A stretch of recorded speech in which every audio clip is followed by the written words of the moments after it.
Bismillahirrahmanirrahim. Assalamualaikum warahmatullahi wabarakatuh.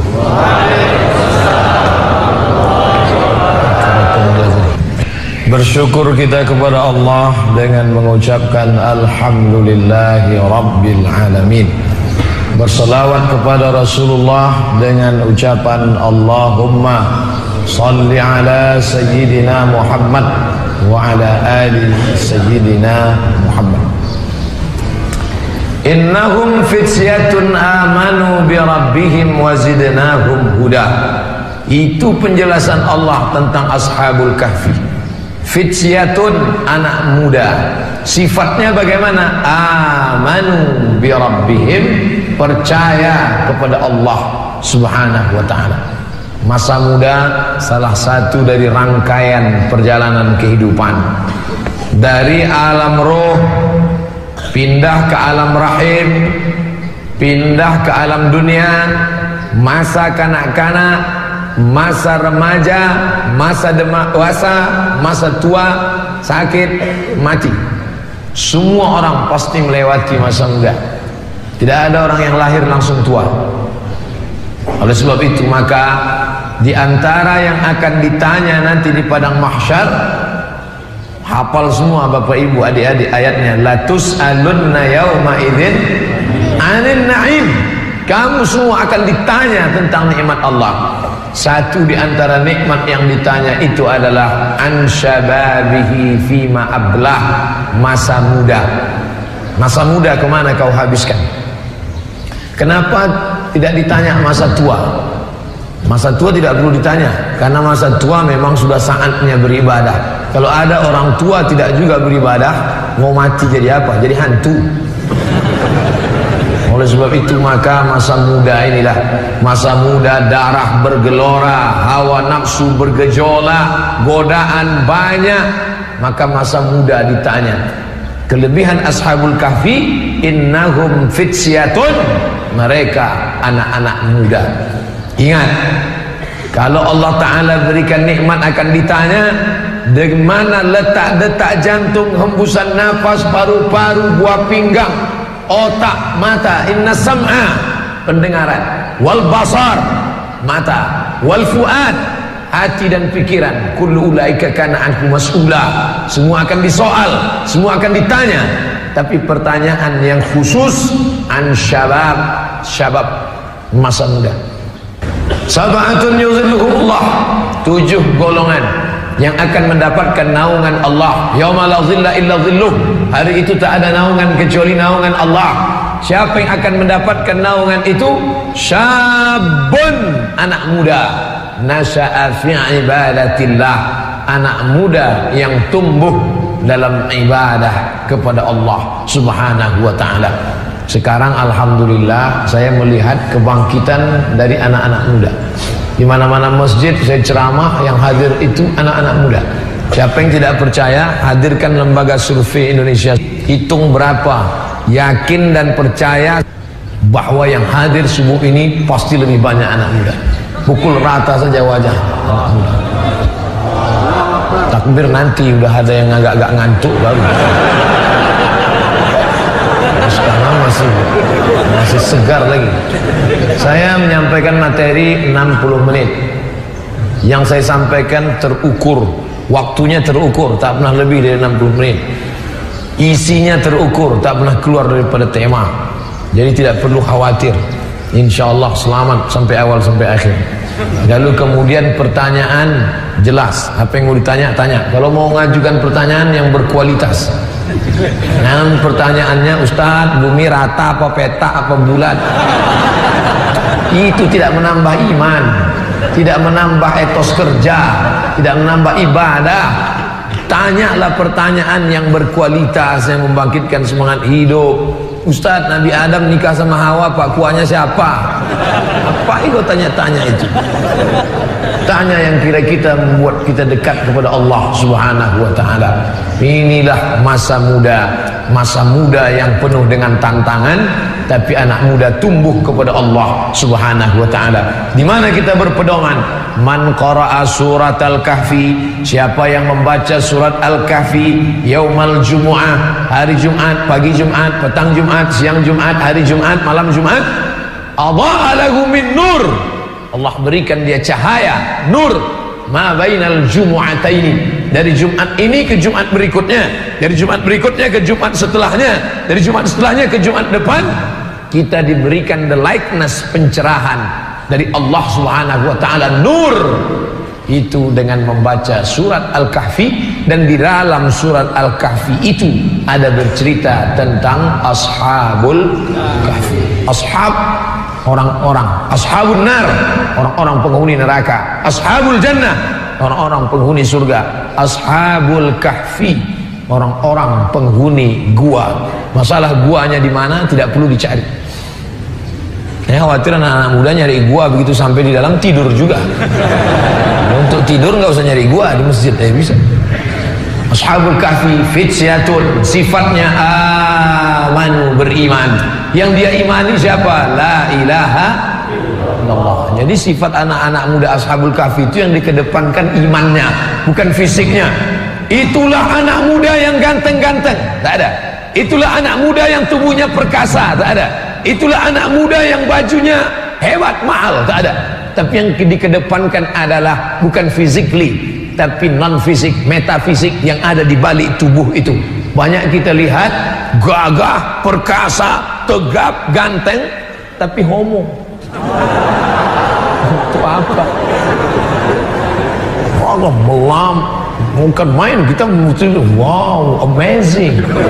Begitu ditanya, mas, kampus UPI di mana? Sana. Kita minta nanti kepada Pak Kapolres Tabes buatkan program namanya Be a Man. Latih dia karate, judo, aikido, tinju. Tak juga mempan, panggilkan sumo dari Jepang, himpit agak 2-3 kali. Mudah-mudahan sehat walafiat. Apa sifat ciri anak muda tadi? Amanu, beriman.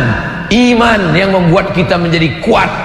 Kalau engkau anak yatim, kalau engkau fakir miskin, bapakmu susah, engkau bangkitkan imanmu. Jangan berharap kepada yang ada, jangan putus harap pada yang tidak ada. Bisa difahami?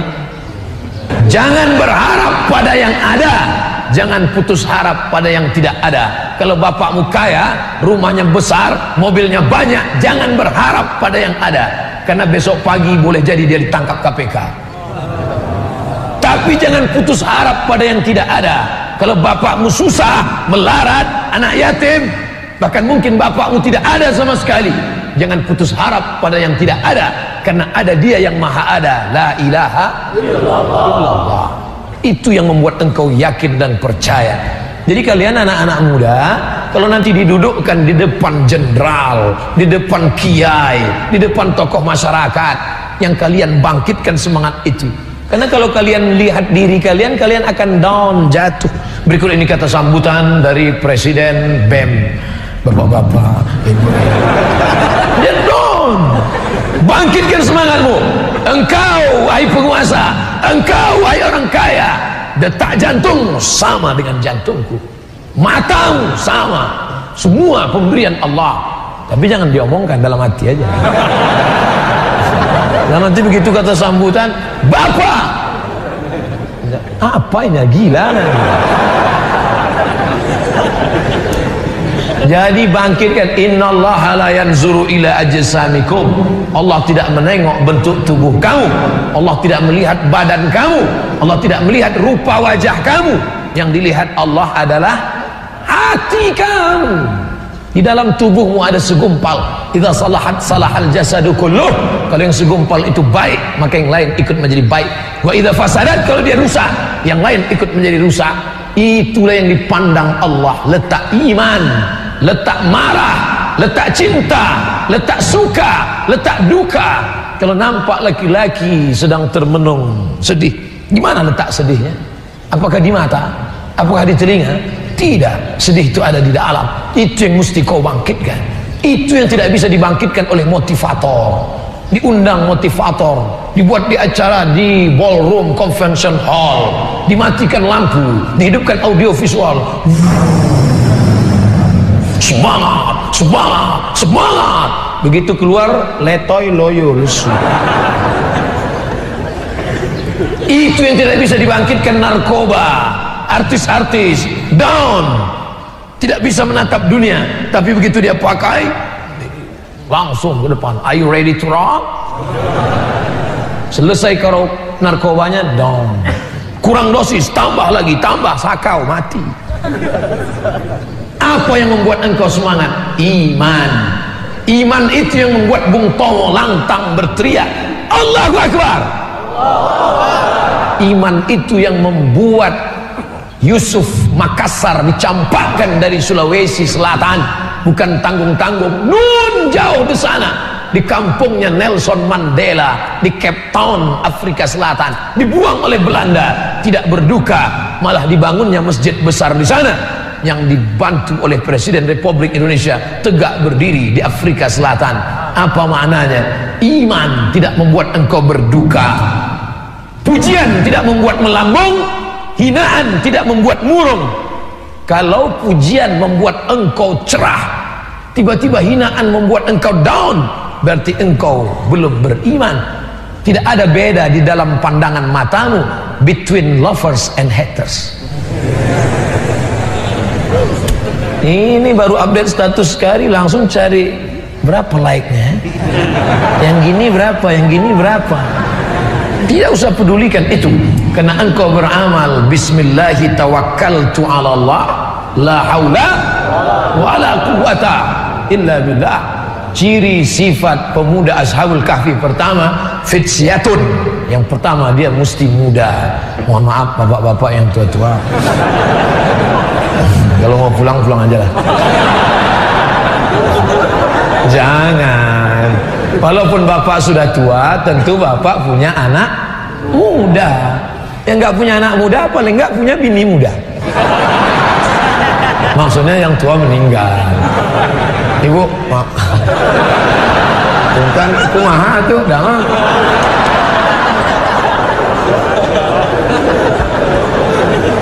Sebetulnya yang muda itu bukan fisiknya, yang muda itu adalah semangatnya. Sumpah Pemuda, coba teliti siapa yang hadir Sumpah Pemuda itu. Apakah yang hadir anak muda semua? Tidak. Yang hadir itu orang-orang tua tapi jiwanya muda.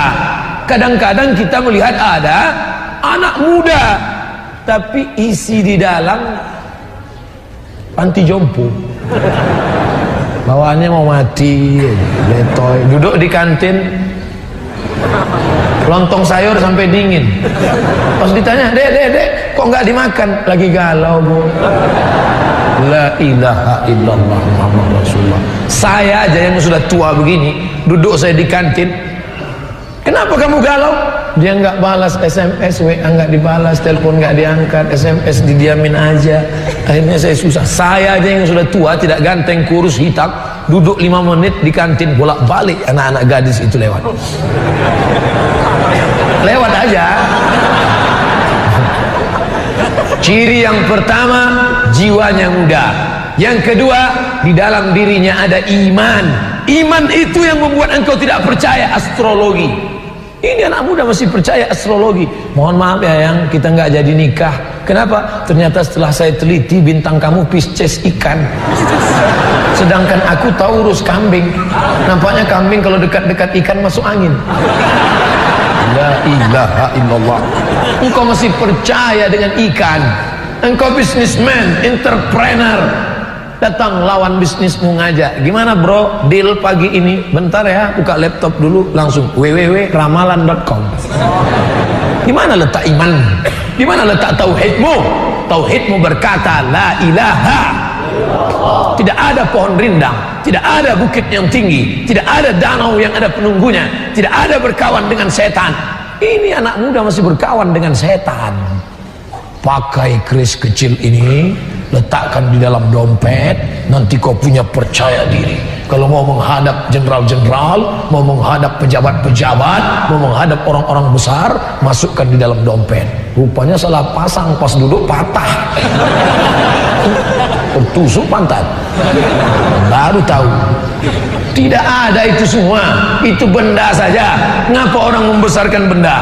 Bila Anda lahir bulan Mei, batu yang cocok untuk Anda pakailah batu rubi berwarna merah, maka aura merah Anda akan bangkit, wajah Anda akan merah, biji mata Anda akan merah.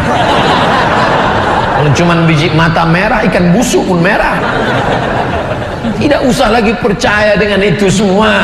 Islam datang menafikan Lata, Uzza, Manat, Hubal, Jibti, Tawud, Naham. Semuanya tidak ada apa-apanya. Yang ada kuasa hanya Allah Subhanahu wa ta'ala. Tapi nanti jangan gara-gara ini pulang dari sini, besok kuliah nggak mandi pagi. Ditanya sama dosennya, kamu nggak mandi? Allah tidak memandang fisik kita, yang dipandang Allah hanya hati kita. Ini namanya meletakkan dalil tidak pada tempatnya. Makanya ketika kita melihat wajah kita di cermin, apa yang kita katakan? Allahumma kama hasanta khalqi fahassin khuluqi. Ya Allah, sebagaimana sudah kau perbaiki bentuk fisik wajah tubuhku, maka perbaikilah akhlak budi pekerti hatiku. Alhamdulillah dua-duanya sudah baik. Fisiknya sudah bersih, badannya sudah bersih, pakaiannya bersih. Anak muda semuanya bersih. Fityatun, anak muda. Fisik, anak muda itu fisik. Amanu, mental. Dua-duanya baik. Fisiknya bagus, mentalnya bagus. Pak Ustadz, kami ini anak muda, tapi rasa-rasanya berat Pak Ustadz. Kenapa berat? Hawa nafsu Pak Ustadz. Ya, anak muda ya ada hawa nafsu.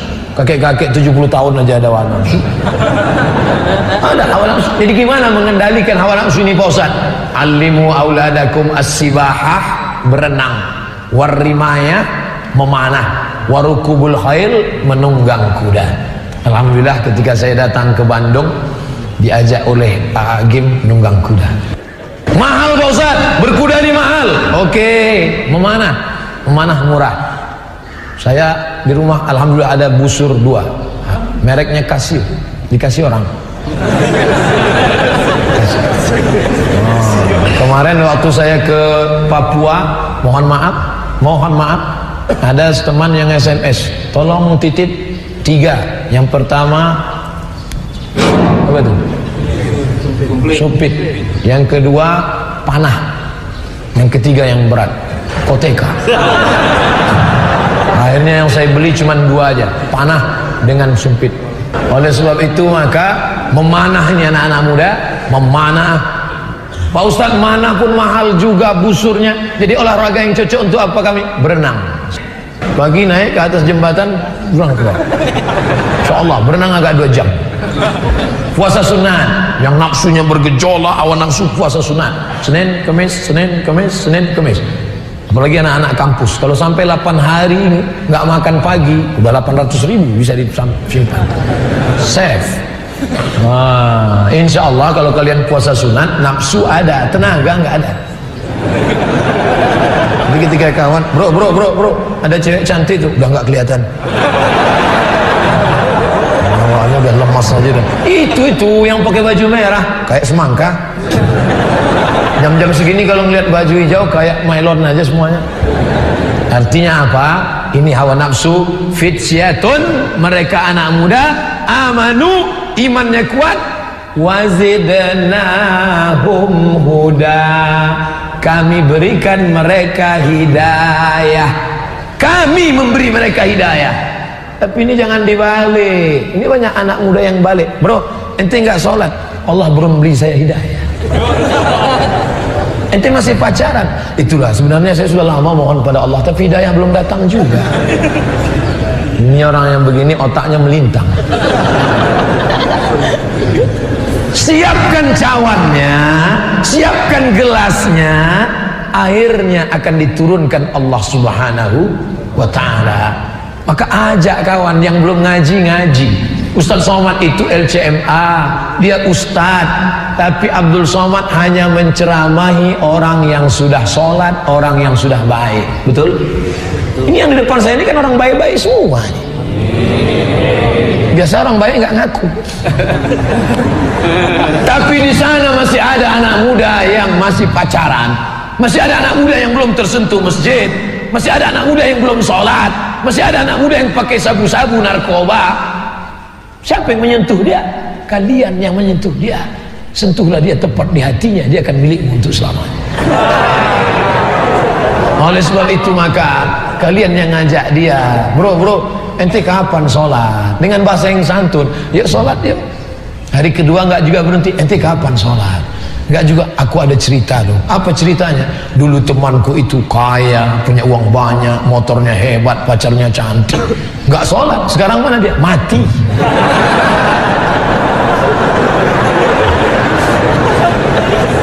Sentuhlah dia.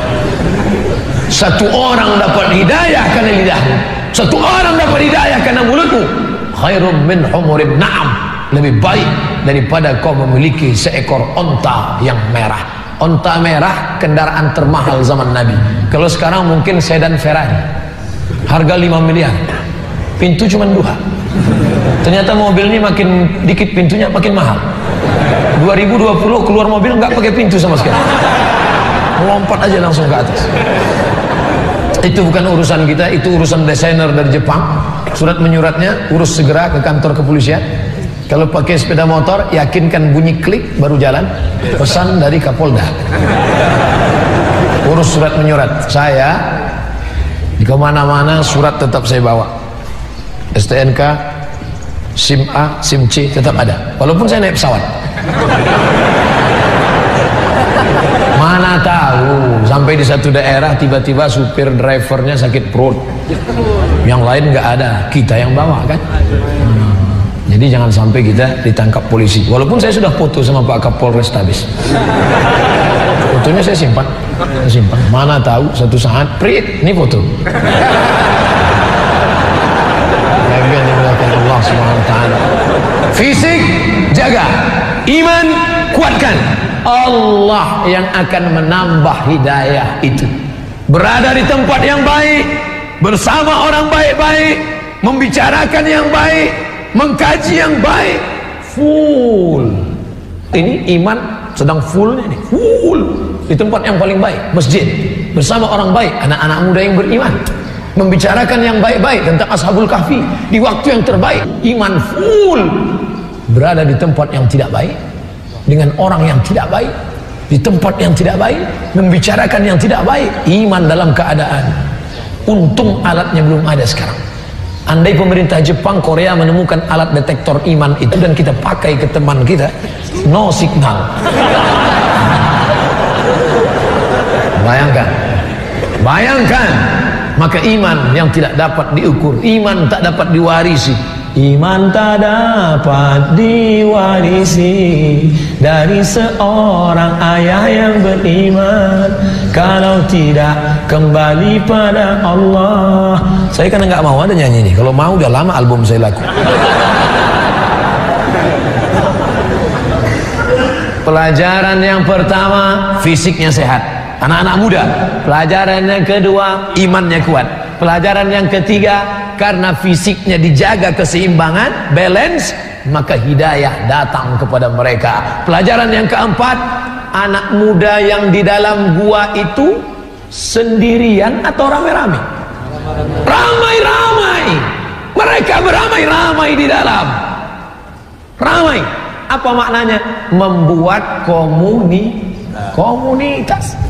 Pelajaran yang keempat dari Ashabul Kahfi, mereka punya komunitas. Saya jauh berjalan, banyak dilihat, lama hidup banyak dirasa, berbagai macam tempat tausiah ceramah, macam-macam model anak muda. Ustaz Somad, kenalkan diri, nama saya Fulan bin Fulan.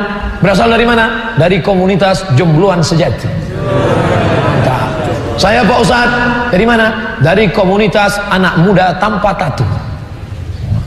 Kamu anak muda pernah bertatu dan kembali ke jalan yang benar. Tak. Saya sedang makan mie Aceh, tiba-tiba datang anak muda, tegap, kekar, perkasa. Saya sudah agak-agak ngeri juga ngeliat dia. Tapi karena saya Ustadz, tidak saya tunjukkan ngeri saya. Pura-pura aja nggak ada kejadian. Ustadz Somad, ya, tidak ada yang berani melarang saya. Semua yang mau saya buat saya lakukan. Bapak saya, emak saya, paman saya, nggak ada yang berani negur saya. Sampai akhirnya suatu hari saya melihat ada yang mengirim video. Saya tonton dia, suaranya menggelegar. Apa kata dia? Man taraka sholata muta'ammidan. Siapa yang meninggalkan sholat secara sengaja, neraka jahanam tempatnya. Saya udah lama nggak sholat. Nampaknya dia sedang nyindir saya.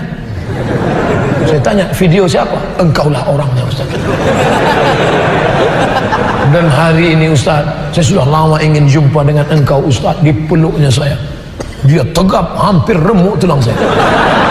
Engkaulah orang. Tunggu sebentar, habiskan dulu mie Aceh. Sekarang Ustaz, saya membuat komunitas anak-anak muda yang bertato, taubat di jalan Allah. Dan kami menemukan alatnya. Anak-anak muda yang punya tato, kalau mengiring, ternyata ada laser untuk menghilangkan tato-tato itu. Di tempat kami harga diskon.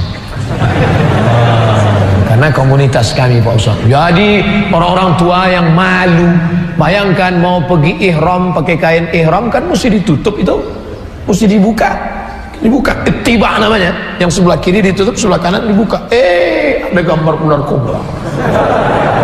Kan malu. Labbaik Allahumma labbaik, labbaik Allahumma labbaik, innal hamda wan ni'mata laka wal mulk la syarika lak. Orang semua nengok Ka'bah, yang di dekat kita nengok tatu. Dulu waktu masih muda tatunya ular kobra. Setelah tua kena diabetes meletus, kurus, jadi kulit keriput, jadi cacing pita. Dulu gambar burung Garuda yang mau menyambar ular di tengah laut. Burung Garuda sedang turun ke bawah. Tapi karena sudah kulitnya mengkeriput, gambar burung puyuh. Alhamdulillah ada alat itu menghilangkan pakai laser. Bersih Pak Ustaz. Buat komunitas. Belajar dari Ashabul Kahfi. Fisiknya sehat, imannya kuat, hidayah bertambah. Ada komunitas. Yang kelima, wa kalbuhum basitu yadaihi. Ada seekor anjing yang menjulurkan tangannya. Anjing kalau duduk tangannya, nggak ada anjing begini. Anjing menjulurkan tangan.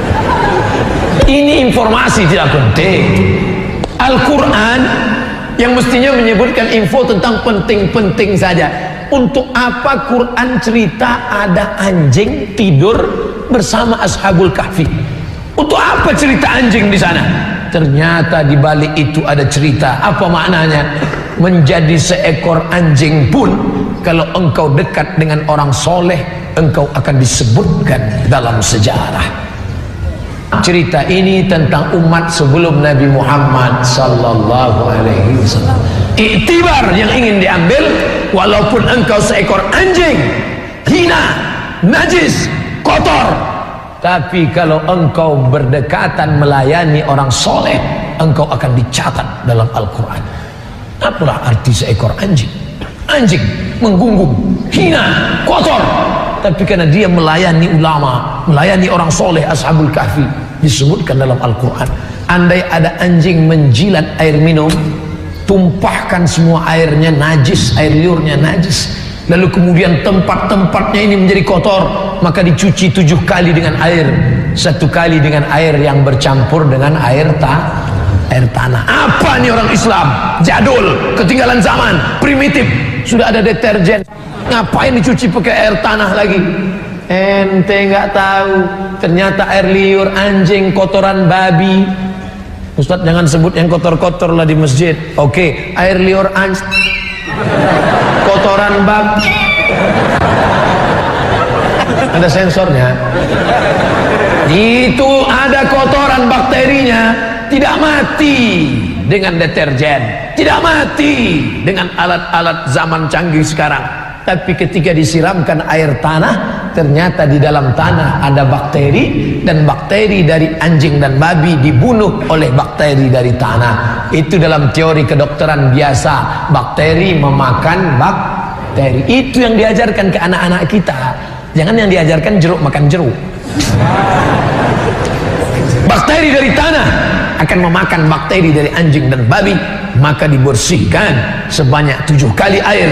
Salah satu air yang 7 itu dicampur dengan air tanah. Kotor, najis, hina, rendah. Tapi kenapa disebutkan dalam surat Al-Kahfi?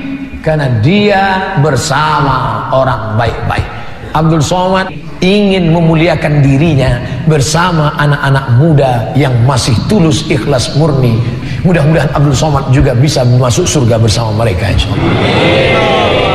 Ketika nanti dipanggil, ternyata masuk surga itu tidak sendirian. Masuk surga tidak sendirian, masuk surga berjamaah. Wasiqal ladzina taqaw rabbahum ilal jannati zumara. Ketika mereka berkelompok, berjamaah, berkomunitas, digiring masuk surga. Ternyata kita masuk ke dalam komunitas orang baik-baik. Itulah gunanya menyatukan diri sama orang baik. Adapun setelah zaman Nabi Muhammad, maka anjing tidak boleh dipelihara. Siapa yang memelihara seekor anjing, maka malaikat tidak masuk ke rumahnya. Tapi malaikat yang tidak masuk itu malaikat rahmat, malaikat maut masuk.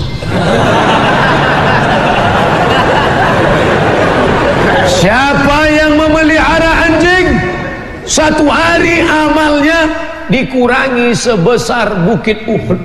Bukit Uhud itu panjangnya 7 kilometer. Siapa di antara kalian yang memelihara anjing di rumah, satu hari amal kalian dikurangi sebesar Bukit Uhud. Satu hari Bukit Uhud, Bukit Uhud, Bukit Uhud. Sementara amal kalian satu hari sebesar bisul. Jadi amalnya tiap hari min. Maka yang punya anjing lepaskan. Pak Ustadz, bagaimana dengan kepolisian yang memelihara anjing herder? Itu untuk tugas menangkap narkoba. Binatang yang paling tajam hidungnya apa Pak Ustadz? Cacing. Kenapa kepolisian tidak pakai cacing? Cacing nggak bisa lari. Gimana mau mengejar pecandu narkoba bawa koper cacing? Makanya pakai anjing. Tapi kalau yang paling tajam sebenarnya cacing. Cacing itu radius penciumannya 1 kilometer. Jadi kalau Abdul Somad mati dikubur di sini, jarak 1 kilometer cacing-cacing sudah mencium. Ada brownies bro. Makanya ada kalian yang suka mancing, ngambil cacing, kalian tusuk pakai mata kail pancing, hati-hati. Kakeknya kalian bunuh, bapaknya kalian matikan, cucu-cucunya akan membalas sakit hati. Hari pembalasan telah tiba. Nah, pertama, fisiknya anak muda kuat. Yang kedua, imannya mantap. Yang ketiga, hidayah datang kepada mereka. Yang keempat, mereka punya komunitas. Yang kelima, walaupun seekor anjing, kalau menggabungkan diri dengan orang baik-baik, mereka akan disebut dalam sejarah kemanusiaan. Yang keenam, apa pelajaran dari Ashabul Kahfi? Ashabul Kahfi dikejar oleh raja yang zalim, tapi mereka tidak mau ikut bersama penguasa yang zalim. Biar mati, lebih baik melihat mata, lebih baik tulang putih daripada mata kami yang putih, Pak Ustaz. Lebih baik tulang putih daripada mata yang putih. Mata putih artinya orang mati. Orang mati itu matanya putih, hitamnya sudah tak ada lagi. Lebih baik tulang putih. Tulang putih kenapa? Darah, daging, urat sudah habis dimakan cacing tanah. Lebih baik berputih tulang daripada berputih mata. Itu dipakai untuk jihad, bukan anak muda yang mantannya dilarikan orang. Ini ada nih anak-anak muda pacaran, lalu kemudian nikah sama orang lebih kaya. Akhirnya dia marah. Ketika marah, kenapa kamu melarikan dia lah? Lebih baik berputih tulang daripada berputih mata melihat mantan dilarikan orang. Bukan itu maknanya. Lebih baik berputih tulang, lebih baik kau mati dalam gua karena dikejar oleh penguasa yang zalim daripada harus ikut kezaliman. Berapa lama mereka di dalam gua? Salasami'atin wasdadu tis'a. Salasami'ah. Salasa tiga. Salasa tiga.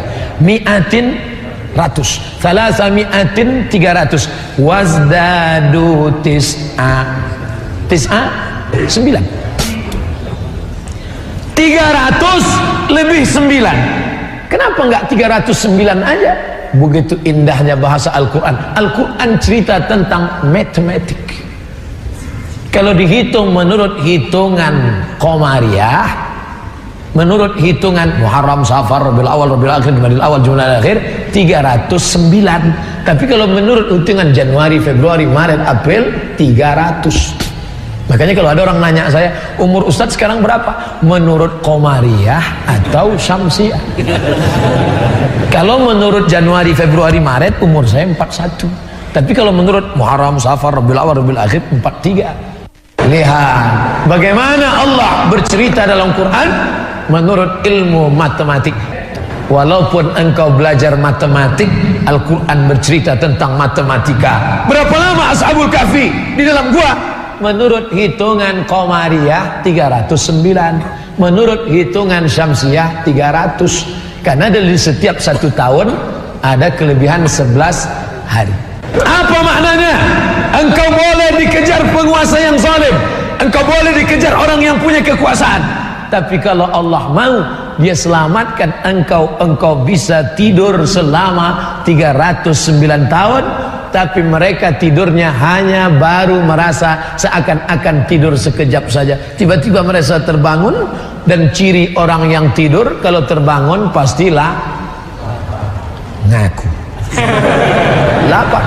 Maka dia perintahkan salah seorang sahabatnya, bro, beli makanan ke pasar, tapi jangan gerasak gerusuk, nanti kita ketahuan tertangkap. Gimana? Waliyatalattaf wala yushiranna bikum ahada. Pergi bawa uang ini pelan-pelan ke pasar, beli nasi. Tapi waktu itu nggak ada nasi Pak Ustaz. Nasi aja lah. Beli nasi bungkus, nasi uduk. Waliyatalattaf, pelan-pelan, jangan sampai ada yang tahu. Wala yushiranna bikum ahada. Satu orang pun nggak ada yang tahu. Begitu pelan-pelan mau beli, ada nasi nggak? Begitu mau beli, pedagangnya heran, ini uangnya sudah expired. Sampean dari mana? Dari gua. Ini 300 tahun yang lalu uangnya. Kenapa bisa kamu pegang ini? Akhirnya warga masyarakat kota pergi ke sana, melihat ternyata mereka orang-orang yang sudah tidur 300 tahun yang lalu. Allah hanya ingin menunjukkan, hai penguasa-penguasa yang zalim, kau gunakan dengan kekuasaanmu untuk menindas anak muda yang beriman, tapi Allah menyelamatkan mereka. Tapi jangan gara-gara ini adik-adik nanti bawaannya tidur aja. Ente kenapa nggak jadi aktivis? Kenapa nggak aktif di BEM? Kenapa nggak aktif di seminar? Kenapa nggak aktif di Lokakarya?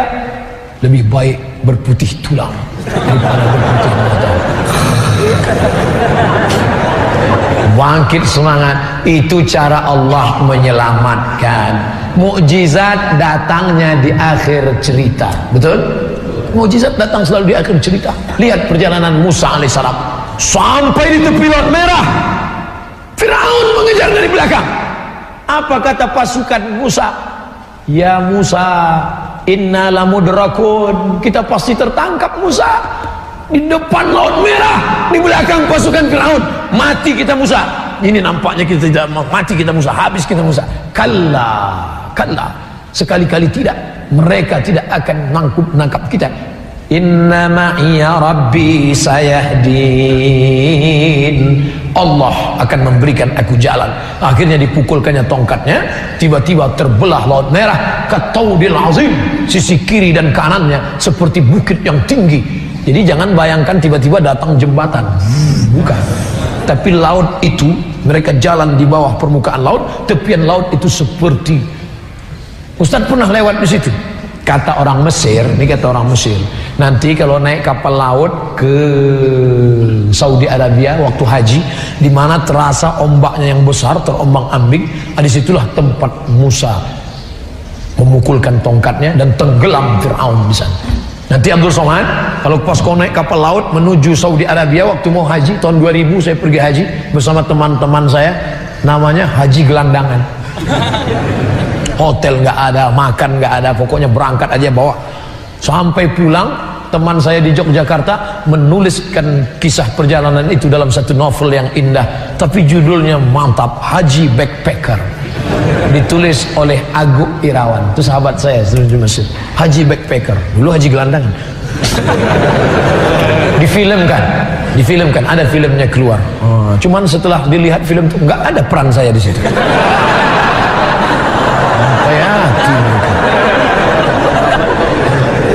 Malam perjalanan itu terombang ambing, dipukul ombak, diempas gelombang. Setelah pulang teman Mesir nanya, Abdul Somad, gimana perjalanan ke Saudi Arabia kemarin melewati Laut Merah? Gimana terasa gelombangnya yang besar? Perasaan dari awal sampai akhir gelombangnya besar terus. Kita tidak disuruh untuk mencari di mana Musa, di mana tempat itu. Yang penting kalau membaca kisah dalam Al-Quran, yang kita ambil itu adalah substansi makna pelajarannya. Apa pelajaran yang kita ambil? Bahwa setiap zaman pasti ada orang baik dan orang tidak baik. Di zaman Adam ada Kabil, ada Habil. Karena sekarang banyak anak-anak muda mengutuk nasib. Ustadz, kenapa saya hidup zaman sekarang ya? Kenapa saya nggak hidup zaman Nabi Muhammad? Orang yang ngutuk nasib kayak ente ini, anda hidup zaman Nabi Muhammad pun tidak akan bersama sama Nabi, pasti sama Abu Lahab. Di zaman Nabi Adam ada Kabil, ada Habil. Di zaman Nabi Ibrahim, ada Namrus. Namrus itu luar biasa kejamnya, kalah dengan otak. Nabi Musa, Nabi Ibrahim cerdas, masuk dia ke tempat berhala, diambilnya kampak, dihancurkan berhala, hancurkan, ditinggalkannya satu yang besar, digantungkannya kampak besar di leher berhala. Pulang mereka dari kebun, mereka lihat hancur, ini pasti Ibrahim ini punya kerja, tangkap Ibrahim, tangkap di sidang. Fa'alta hadza bi alihatina ya Ibrahim, engkaukah yang melakukan ini kepada Tuhan kami Ibrahim? Kata Ibrahim, lihat kampaknya di mana sekarang, tergantung di leher yang besar kan, berarti dia yang melakukan. Ibrahim pakai otak. Ternyata orang yang punya kekuasaan kalau kalah pakai otak, dia main otot. Tangkap Ibrahim, bakar dia, kumpulkan semua kayu-kayu, bakar. Ketika dibakar, mukjizat terjadi last minute. Di akhir cerita, happy ending. Ketika mau dibakar itu, ternyata keluar dia dari api itu dalam keadaan kedinginan. Kenapa? Karena Allah berkata, ya nar, oh fire, kuni bardan, be cool, wasalaman, peace ala Ibrahim, for Ibrahim. Jadilah engkau dingin, sejuk dan selamat pada Ibrahim. Makanya jamaah-jamaah haji kemarin yang mau haji, Ustadz nanti katanya di Saudi Arabia cuacanya 40 derajat Celcius panas, doanya apa? Baca doa ketika Nabi Ibrahim dibakar, ya narukuni bardan wasalaman ala Ibrahim, ya narukuni bardan wasalaman ala Ibrahim, ya narukuni. Alhamdulillah Pak Ustadz, selama di sana tidak terasa panas. Pas tanya temannya, betul dia kemarin gak panas, di hotel terus gak keluar.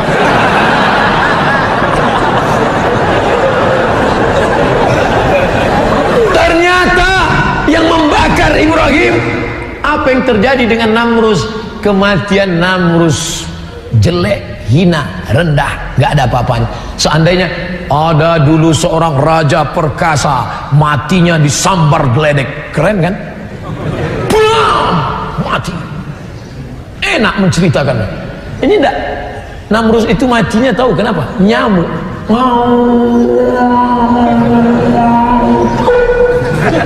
Mati. Datang nyamuk sedang terbang, navigatornya nggak tahu mau mendarat di mana. Dilihatnya ada terowongan. Bro, kayaknya airport, masuk. Oh, masuk ke dalam.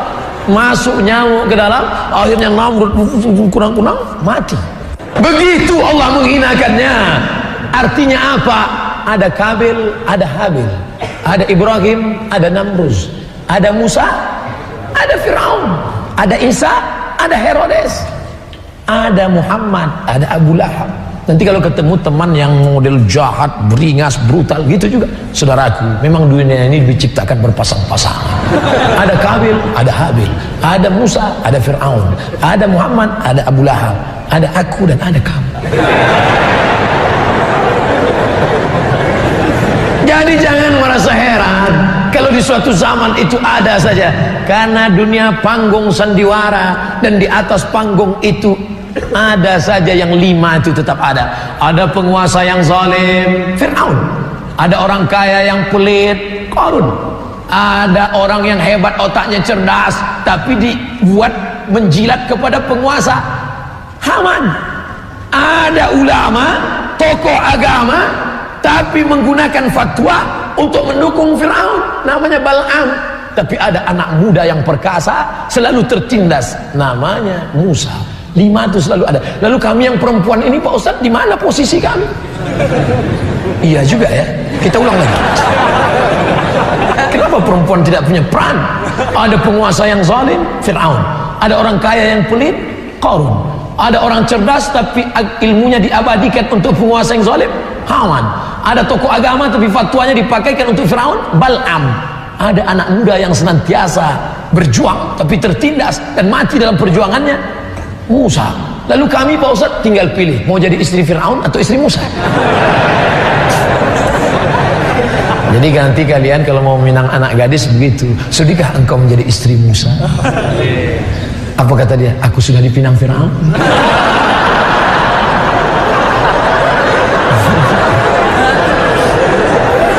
Saudaraku yang dimuliakan Allah, hari berganti, musim berubah, dunia panggung sandiwara. Ada kalanya engkau diuji dengan kekuasaan, sampai masanya nanti kalian yang muda-muda ini, kampus dunia idealisme, tapi the real, nyatanya nanti setelah kalian terjun di masyarakat. Berapa banyak ketika di kampus dulu aktivis kampus idealisme, tapi begitu turun seperti kerak nasi, seperti peyek, seperti kerupuk kena air basah, lembab, hancur, berkeping. Sekarang kalian belum punya anak, belum punya istri, belum punya rumah, belum punya pekerjaan. Sekarang kalian bisa berjuang idealisme, ya. Tapi begitu masuk duit, iya. Lalu kau menjadi pentas, ada kalanya kau berperan menjadi air putih, ada kalanya kau berperan menjadi air berwarna, ada kalanya kau menjadi mikrofon besar tapi tak bersuara, ada kalanya kau berperan memang kecil tapi luar biasa, ada kalanya kau berperan dia tidak berbunyi tapi bisa merekam. Macam-macam peran engkau. Sekarang peran kau jadi apa?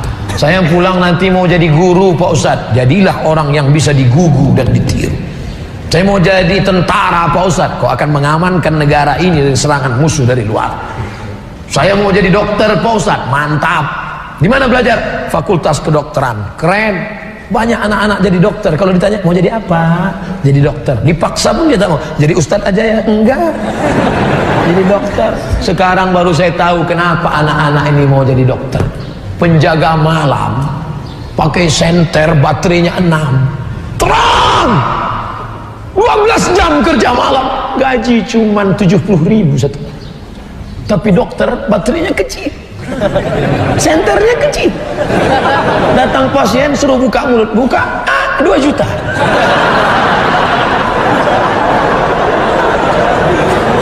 Telinga kanan 1 juta, telinga kiri enggak, Pak, takut nambah.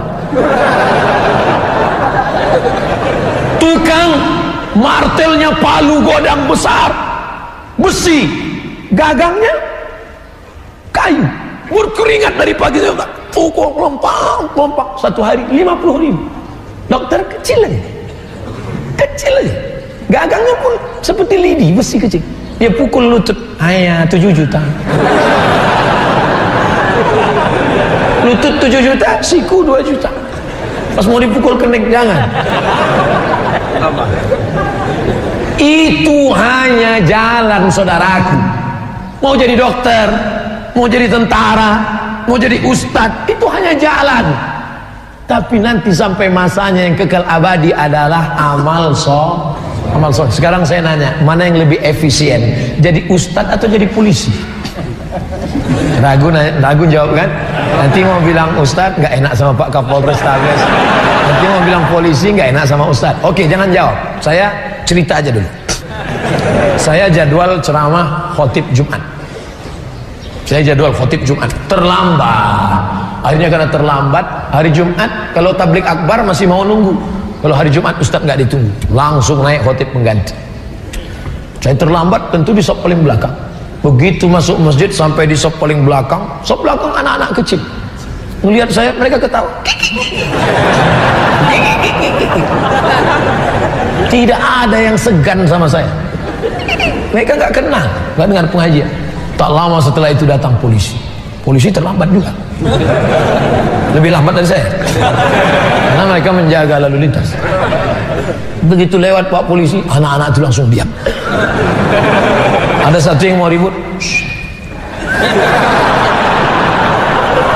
Kira-kira mana yang lebih efisien dakwahnya, Ustaz atau polisi? Apa maknanya?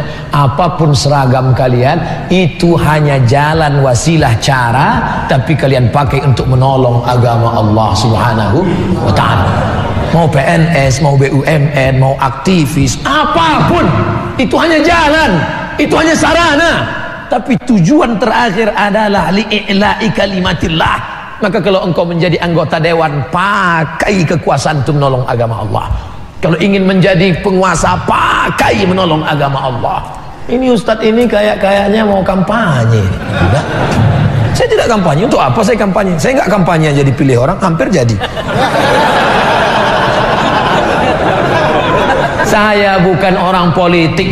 Saya tidak pernah menyebut nama, saya tidak pernah menyebut angka, saya tidak pernah menyebut warna, saya tidak pernah menyebut partai. Saya hanya ingin umat ini berpartisipasi dalam dunia demokrasi. Allahu Akbar. Allahu Akbar. Karena dalam dunia demokrasi, apa kata Presiden Insinyur Soekarno dulu? Kita bukan negara Islam, kita bukan kerajaan, kita demokrasi. Hai kalian yang ingin menyuarakan Islam, masuk kalian ke parlemen, perjuangkan melalui jihad konstitusi. Kalian ingin berjuang di sana, kalian tidak ceramah di sana, tapi kalian parlemen. Parle dari bahasa Prancis artinya bicara. Saya tidak bisa bahasa Prancis, bisanya bahasa Arab dan Inggris. Je ne parle pas français, parle anglais, arabe. Parle artinya bicara. Mengagamakan budaya atau membudayakan agama. Ada budaya itu adalah hasil cipta karya karsa manusia. Kita sepakat dengan itu? Di Mesir ada budaya menghanyutkan anak gadis ke sungai Nil. Cipta karya karsa itu disebut dengan budaya, bukan wahyu dari Allah. Maka agama tidak bisa dimasukkan dalam kajian budaya, karena wahyu Islam adalah dari Jibril, dibawa dari Allah, dibawa kepada Muhammad sallallahu alaihi wasallam. Jadi jangan nanti dicampur adukkan antara agama dan budaya. Ada budaya di Mesir, dibuat rakit yang indah dengan hiasan, dihanyutkan anak gadis yang paling cantik ke sungai Nil. Kisah ini bisa di dalam buku, judulnya Al-Bidayah wan Nihayah. Al-Bidayah wan Nihayah. Judul lagunya Al-Bidayah wan Nihayah, buku sejarah besar. Nama penulisnya Abul Fida Ismail Ibnu Katsir yang menulis tafsir Ibnu Katsir. Ada tradisi di Mesir menghanyutkan anak gadis ke sungai Nil. Kalau anak gadis tidak dihanyutkan, air sungai Nil tidak naik dan gandum tidak akan tumbuh dan masyarakat Mesir akan mati. Ada tidak budaya di Indonesia menghanyutkan anak gadis ke sungai Nil? Tidak ada. Di tempat kita menghanyutkan kepala kerbau, kepala kambing, karena jin di tempat kita itu seleranya rendah. Kepala kambing. Kalau Mesir dah kambing nggak laku kambing. Kami maunya anak gadis, kata dia. Keren jin-jin Mesir itu. Maka gubernur Mesir waktu itu namanya Amr bin As. Siapa namanya? Amr bin As. Nama khalifah yang ada di Madinah Umar bin Khattab. Harus jelas, nama gubernurnya Amr, nama khalifahnya Umar. Jangan nanti pas pulang cerita terbalik. Nama gubernurnya Umar, nama khalifahnya Amr. Amr bin As kirim surat, wahai tuan khalifah, ini ada budaya di Mesir menghanyutkan anak gadis. Aku mau melarang mereka, mereka nggak mau. Karena kalau tidak dihanyutkan, sungai Nil tidak akan naik. Dan kalau sungai Nil tidak naik, gandum akan tidak tumbuh. Kalau tidak tumbuh, orang Mesir akan mati. Unjuk rasa besar-besaran. Apa unjuk rasanya? Beras mahal, beras mahal. Akhirnya Umar bin Khattab menulis secari kertas kecil. Kertas itu dilipat halus, dimasukkan ke dalam amplop. Amplopnya dimasukkan ke dalam amplop besar, bawa pulang menuju Amr bin As. Amr bin As membaca surat, wahai Amr bin As, hanyutkan amplop kecil ini ke sungai Nil. Amr bin As penasaran, isinya apa? Dia buka isinya, ya Nahran Nil, wahai sungai Nil, min Abdillah. Dia tidak bawa nama-nama khalifah. Wahai sungai Nil, dari hamba Allah Umar bin Khattab, in kunta tajri min qibalillah fajri. Kalau kau mengalir karena Allah, mengalirlah. Wa in kunta tajri min qiblatik fala tajri. Kalau kau mengalir karena dirimu, tak usah kau mengalir sampai hari kiamat. Dimasukkan lagi amplop kecil, dicampakkan ke sungai Nil di waktu malam. Besok pagi naik air sungai Nil ke atas. Sejak itu dihilangkan budaya menghanyutkan anak gadis ke sungai Nil. Sekarang pertanyaannya, agama mengikut budaya atau budaya itu dijadikan agama? Agama Islam menghapuskan budaya yang bertentangan dengan syariat Islam. Di Riau, tempat saya, kampung halaman saya, ada tradisi menanam kepala kambing untuk membuka hutan. Hai segala hantu setan penjaga hutan, ini kepala kambing, makan. Datang mufti kerajaan Siak Sri Indrapura, kerajaan Melayu Islam, tahun 1723. Sultan terakhirnya Sultan Syarif Kasim menyerahkan kedaulatan kepada Presiden Soekarno 1946 di Yogyakarta. Kami mengikut Indonesia 1946. Kami paling cinta NKRI. 11 juta gulden disumbangkan Sultan kami untuk mengikut negara kesatuan Republik Indonesia. Allahu Akbar. Muftinya berfatwa tidak boleh menanam kepala kambing ke dalam tanah untuk sesajen. Dihapuskan budaya itu. Makanya yang ditanam hanya darah kambing saja, karena darah kambing haram dimakan. Darah nggak boleh. Darahnya masuk ke tanah, lalu masyarakat bertanya, Kiai, Ustaz, darahnya buang karena najis. Kepalanya antar ke rumah saya. Nanti kalau jinnya ngamuk, jinnya diusir dengan tahlil, beramai-ramai bertahlil di tepi hutan. Afdhalu zikri fa'lam annahu la ilaha illallah, la ilaha illallah, la ilaha illallah. Lari setan, tunggang langgang, lintang pukang, lari semua. Makanya setiap ada pengajian, saya kalau pengajian di kampung ada acara akikah, walimah, pasti dikasih kepala kambing. Kenapa? Karena tradisi dari dulu kepala kambing yang ditanam dalam tanah dinaikkan, diletakkan di dalam ustadz. Ustadz makan otaknya dengan lidahnya. Sekarang ustadz banyak yang setelah makan itu berkunang-kunang. Ketika ditanya, kenapa ustadz? Jinnya ganggu, bukan darah tinggi kumat. Dari kisah yang terjadi tentang budaya di Mesir dengan yang terjadi di kampung halaman saya tentang menanam kepala kambing, bisa difahami tentang jawaban ini? Ya. Itu enaknya ceramah di komunitas Civitas Akademika, mahasiswa-mahasiswi cerdas-cerdas mereka. Kebersamaan kita di masjid ini, pertama bernilai iktikaf, yang kedua bernilai jamaah, yang ketiga dibanggakan Allah kepada malaikat. Naik malaikat menjumpai Allah, lalu bertanya, apa kerja mereka? Mereka duduk di rumahmu, berzikir mengingatmu, mendengarkan ayat-ayatmu. Maka kita dibanggakan, berdoa kepada Allah ala hazihi niyah wa kulli niyatin salihah. Al-Fatihah. A'udzubillahi minasyaitonir rajim. Bismillahirrahmanirrahim. Alhamdulillahirabbil alamin. Arrahmanir rahim. Maliki yaumiddin. Iyyaka na'budu wa iyyaka nasta'in. Ihdinas siratal mustaqim. Siratal ladzina an'amta 'alaihim ghairil maghdubi 'alaihim waladdallin. Amin. La tada' lana dzamban illa ghafarta. Keluar kami dari majlis ini dalam keadaan bersih dari dosa-dosa. wala dainan illa qadaitah, segala hutang piutang kami tolong kami melunasinya ya Allah. Wala aziban illa zawwajtah, yang lajang yang gadis ingin menikah temukan dengan jodoh yang baik, mudahkan pernikahannya. Wala raghiban illa anjabtah, yang sudah menikah ingin punya anak berikan anak yang saleh dan salihah, min hufazil Quran wal hafizat, menjadi para penghafal Quran ya Allah. Allah mansur ikhwanana al-musabina fi Donggala, Lombok wa Palu, tolong saudara kami yang sedang teraniaya kena musibah di Palu, di Donggala, di Lombok ya Allah. Allah wa qawwi imanahum wa sahih ajsadahum, kuatkan iman mereka, sehatkan badan mereka ya Allah. Allahumma inna nastaghfiruka wa natubu ilaik, kami memohon atas segala silap salah kami dan kami bertaubat nasuha padamu ya Allah. Allahumma aslih syababal muslimin, perbaiki anak-anak muda kaum muslimin. Allahumma ja'al jam'ana hadza jam'an marhuma, satukan kami dalam kebaikan, wa tafarruqana min ba'dihi tafarruqan ma'suma, perpisahan kami setelah ini dijauhkan dari segala perbuatan maksiat. Allahumma rzuqna imaman adila, berikan Indonesia wakil-wakil rakyat, pemimpin-pemimpin yang adil-adil dan amanah ya Allah. La tusallit alaina bidzunubina man la yakhafuka wa la yarhamna, jangan kau angkat pemimpin kami orang yang tak takut padamu dan tak sayang pada kami ya Allah. Allahumma dafa'na al-ghala wal waba wal fahsya wal riba wal zina, selamatkan negeri kami, negara kesatuan Republik Indonesia, negeri kaum muslimin, selamat dari malapetaka, bencana, riba, zina, narkoba, perbuatan keji dan mungkar.